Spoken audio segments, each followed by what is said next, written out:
Hey Pisces, welcome to your end of year 2023 wrap up, where we'll take a peek at what you've experienced over the past year and how you're going to be ringing in 2024. So, looking at the overall energy that we have for you, we start with the loving woman. And let's pull another and see what else comes out for you. What's happening with my Pisces collective? We have respond versus react. Express from a loving place, old trigger, trauma yields drama, new beneficial thought patterns.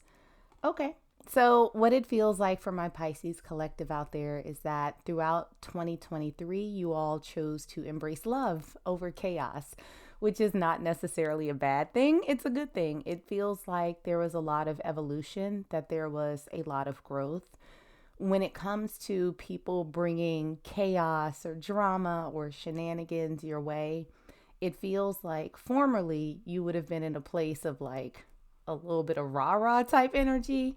But over time, it feels like you've come to a place of saying, is this really that deep? Is it really that important?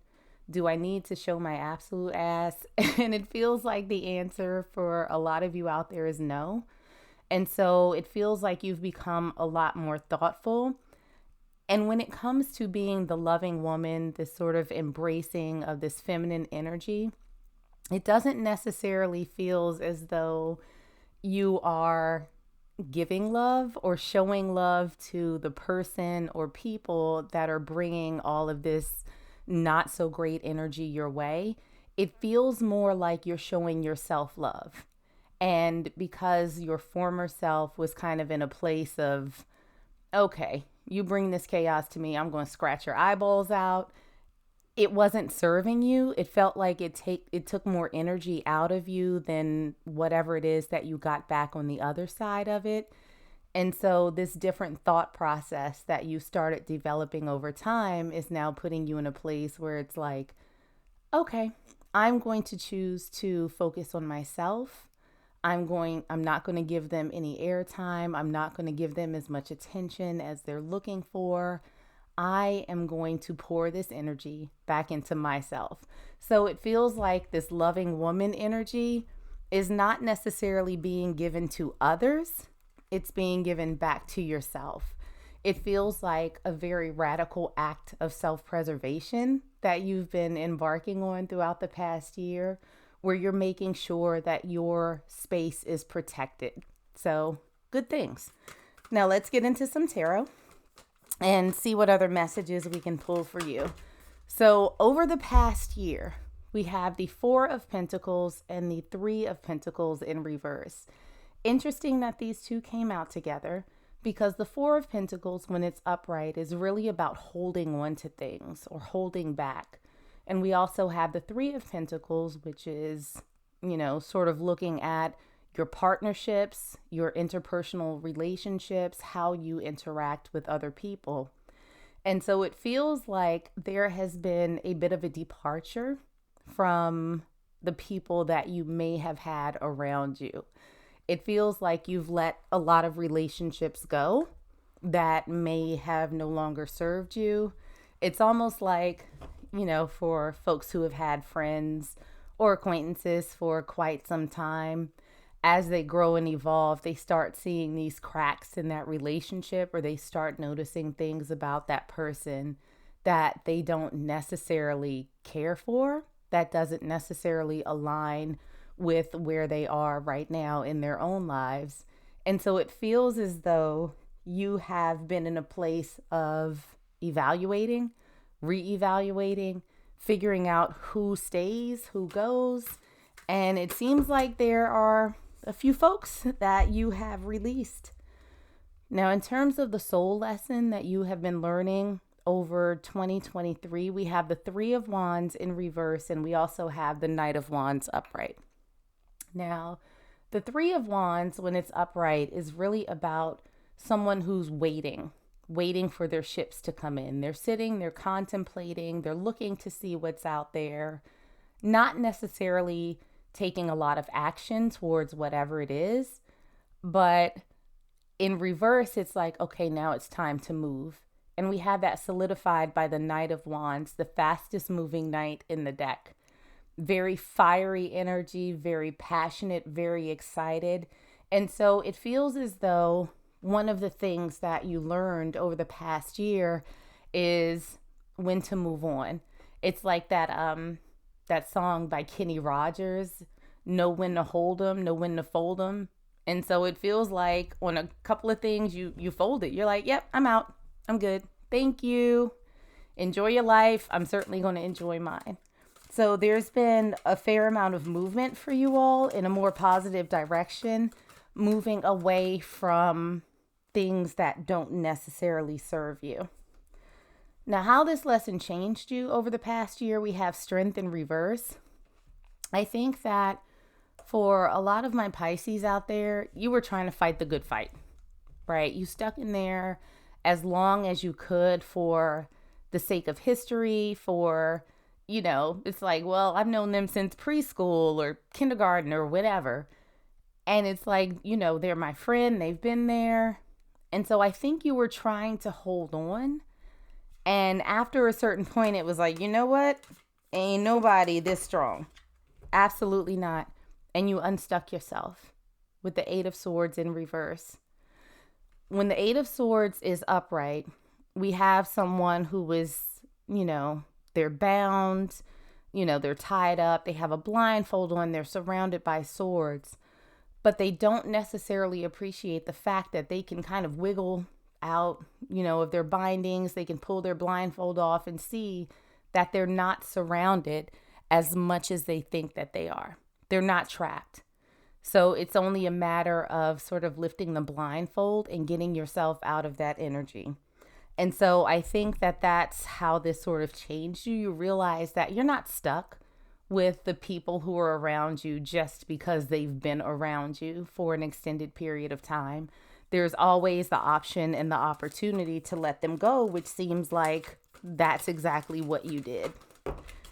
Now, looking at something that may have held you back this year, we have Justice and we also have the Moon. So what I do think is that when it comes to these particular relationships that you have had, there were things that you may not have realized that weren't necessarily brought out in the forefront. And it created, I think, a bit of imbalance as far as you all's interaction. But you weren't necessarily aware of that, at least initially. And so I think that, what happened was that you were trying to sort of stick it out. You were trying to find balance. You were trying to make things a little bit more fair, a little bit more equitable in your relationships. But there was something that you didn't know at that particular time that I think kept you sort of hanging in there a little bit longer than you would have if you have known this sort of missing piece a little bit earlier. And that I don't think is any fault of your own. It feels like this other person was sort of hiding things from you. And it was like, well, damn, if I'd have known that, I'd have dropped you a lot sooner, right? So something that you didn't see or, may have ignored or overlooked, we have the Five of Swords. Now, this is a card, it's a little bit of a defensive card, but it's also the card of winning at what cost. And so I think that as you were trying to fight this good fight, holding on to this relationship or this interaction with this other person, that it's like, well, what did you have to sacrifice in order to hold on to this? And so I think that a big part of that sacrifice was your peace of mind, was your peace in general. And look what we have. We have the Nine of Cups and the Tower in reverse. Whatever this relationship was that you experienced, that you were trying to hold on to in the absence of very important information, it denied you your happiness, your contentment. It created a level of stress.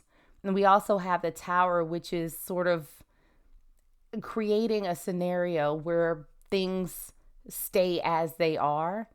With the Tower card, things have to be broken down in order to be rebuilt. And so I think that I think that you didn't want to have things breaking down. And so you tried as hard as you could to preserve what was there, but it came at the cost of your peace of mind. That was something that I think you let go a little bit of during this process. Now, something that you should be proud of, we have the Page of Swords. This is my Watcher card. This is the Observer card. It's somebody who takes in a lot of information, but they don't necessarily act on it right away. And I think that this ties in to the respond versus react overall energy card, because it's like, okay, I'm gathering as much information as I can so I can figure out what my next steps are. I'm not going to react immediately, but I'm going to figure out what the environment is and I'm going to respond to that. And so I think that that's miles away from where you used to be, Pisces, in terms of, reacting rather than coming up with a very thoughtful, strategic response to whatever it is that's going on with you. So you've sort of tempered yourself in a way, right? And we have the King of Pentacles to clarify. You have found your stability. So I think that this was a bit of a challenging process for you. I'm not going to say that it was easy. I think that there was some level of hurt that you sort of incurred throughout your dealings with this other person. But in the end, you chose yourself. You chose your own abundance. You chose your own stability. And with this information that you sort of uncovered, what you found out about this other person, it was kind of like, okay, well, now I know what I need to do. You didn't act rashly. You acted on the information that you had available to you at the time, and you decided to let this person go for your own good, for your own sanity, for your own peace. And so now you can go into 2024 with a clean slate, without this stress, without this chaos, without someone who may put you in this reactive space. So you have come leaps and bounds, Pisces, and you should absolutely give yourself a hug for that. That's what I got for you for now. I'll see you in the next one.